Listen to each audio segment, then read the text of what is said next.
सभी साथियों का स्वागत है हमारी छोटी सी वीडियो में। साथियों, आज हम ज्योग्राफी से रिलेटेड कुछ फैक्ट लेके आए हैं। जैसे आपसे पूछेगा भारत की प्रमुख बहुउद्देशीय नदी घाटी परियोजना है, ठीक है। इससे क्वेश्चन एग्जाम में पूछे जाते हैं। तो यहाँ हमने लिखा है परियोजना के बारे में और यहाँ लिखा है नदी। जैसे आपसे पूछ सकता है कि हीराकुंड परियोजना कहाँ पर है, तो ये आपकी कहाँ पर है, महानदी पर। हीराकुंड कहाँ पर है, महानदी पर, ठीक है। भाखड़ा नागर अगर पूछे तो ये कहाँ है, सतलज नदी पर। भाखड़ा नागल कहाँ है, सतलज नदी पर। इडुक्की परियोजना कहाँ पर है, पेरियार में। इडुक्की कहाँ पर है, पेरियार में। अगर पूछे नागार्जुन सागर कहाँ पर है, कृष्णा नदी पर। नागार्जुन सागर कहाँ पर है, कृष्णा नदी पर। माता टीला कहाँ पर है, बेतवा नदी पर।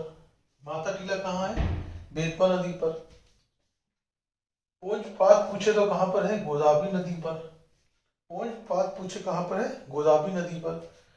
शिव सुंदरम कहाँ पर है, कावेरी नदी पर। इसके बाद देखिए जायकबाड़ी कहाँ पर है, गोदावरी नदी पर।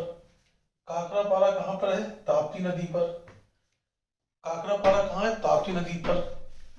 उकाई कहाँ पर है, ताप्ती नदी पर। तुलहुल कहाँ पर है, झेलम नदी पर। तुलहुल कहाँ है, झेलम नदी पर।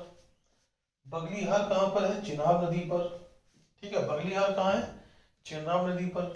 दुहस्ती परियोजना कहाँ है, चिनाब नदी पर। जवाहर सागर पूछे आपसे, वेरी इंपॉर्टेंट, चंबल नदी पर। जवाहर सागर कहाँ पर है, चंबल नदी पर। बाण सागर कहाँ है, सोन नदी पर। सलाल कहाँ पर है, चिनाब नदी पर। सलाल कहाँ है, चिनाब नदी पर। दोस्तों इंपॉर्टेंट है एग्जाम के लिए, ठीक है। ऐसे ही वीडियो पाने के लिए चैनल को सब्सक्राइब कीजिएगा, शेयर कीजिएगा, लाइक कीजिएगा। Thank you very much.